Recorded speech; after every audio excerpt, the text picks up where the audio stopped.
Le Stade Bleu, Thomas Pontillon. C'est un défi fou que se lance notre invité. Il va traverser le désert d'Atacama au Chili, seul et sans assistance. C'est le désert le plus aride du monde. Et nous sommes avec Charles Edrich, l'aventurier. Bonsoir. Oui, bonsoir. Comment on se prépare à une telle expédition? Vous partez la semaine prochaine. Ce sera une première mondiale. Comment est-ce qu'on peut s'y préparer? Alors, c'est comme toujours. D'abord, il faut avoir l'envie, il faut avoir un beau projet, il faut être en pleine forme, et puis après, il faut s'entraîner un petit peu spécifiquement. Alors, traîner une remorque au départ avec 150 kilos, on peut pas dire que ça soit ce qui se fait de plus fun. Donc, je me suis entraîné sur des sports qui m'amusent, principalement ces derniers mois, tennis et ski. Et puis maintenant, depuis 3 semaines, je m'entraîne spécifiquement avec la remorque. Pour ceux qui connaissent, chemin de Compostelle à partir de Vézelay. Et puis, pour les derniers ajustements, Fontainebleau, là, depuis maintenant une dizaine de jours. Alors, le désert d'Atacama, c'est 1400 km, le désert le plus aride du monde. À quoi vous vous attendez sur place? À quoi ça va ressembler, ce désert?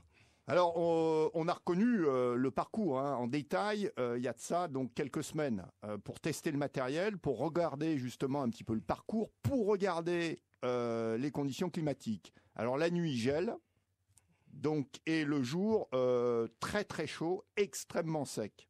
Donc, l'idée, pour transpirer le moins possible, c'est de marcher quand c'est possible, le plus possible, la nuit et aux heures les plus fraîches de la journée.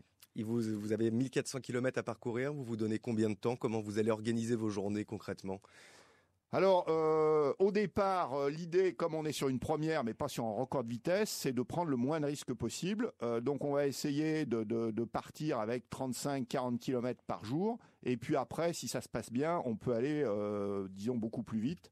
Marcher donc le moins possible quand le soleil est vraiment haut, pour transpirer le moins possible. On est en totale autonomie pour ce qui est de la nourriture, les vêtements et l'ensemble de tout le matériel. Pour ce qui est de l'eau, il y a un point d'eau naturel, grosso modo à mi-parcours. Donc, pour faire simple, il faut qu'on arrive, pour ce qui est de l'eau, à faire 700 km en autonomie complète. Donc, boire le moins possible. Et puis, on a un système qu'on a testé pour recycler nos urines. C'est-à-dire, ça va fonctionner? On la distille, en fait, pour faire simple. 2 bouteilles, donc on relie avec un adhésif. La première bouteille, on la laisse au soleil. On met l'urine dedans, donc l'urine s'évapore et vient se condenser dans la deuxième bouteille qu'on a mis à l'ombre sous le sable.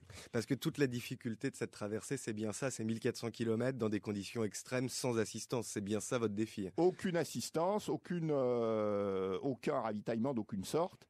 Alors, il faut savoir qu'il s'est déjà tenté sans ravitaillement, sans succès. Maintenant, il s'est déjà parcouru avec assistance. Mais il est évident qu'on n'est pas du tout dans la même configuration physique.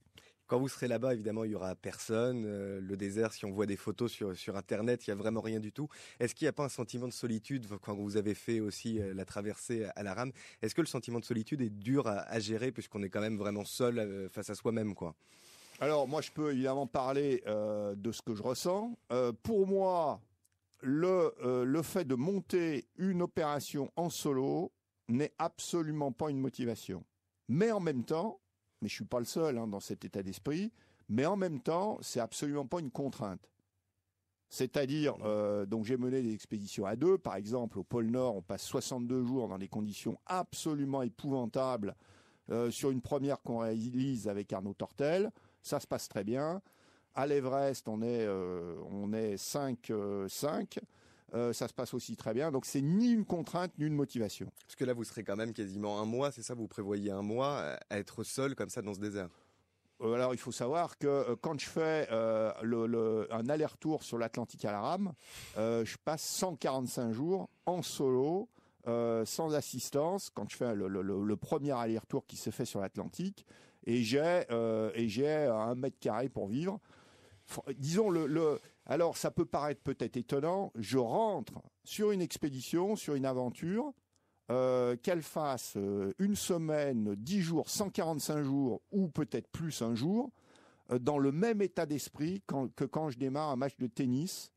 Ça paraît peut-être amusant ou très surprenant, mais le simple fait d'avoir un objectif qui me passionne. Alors sur un court de tennis, c'est de gagner, hein, parce que c'est quand même le but de la manœuvre, hein, quand on est en compétition.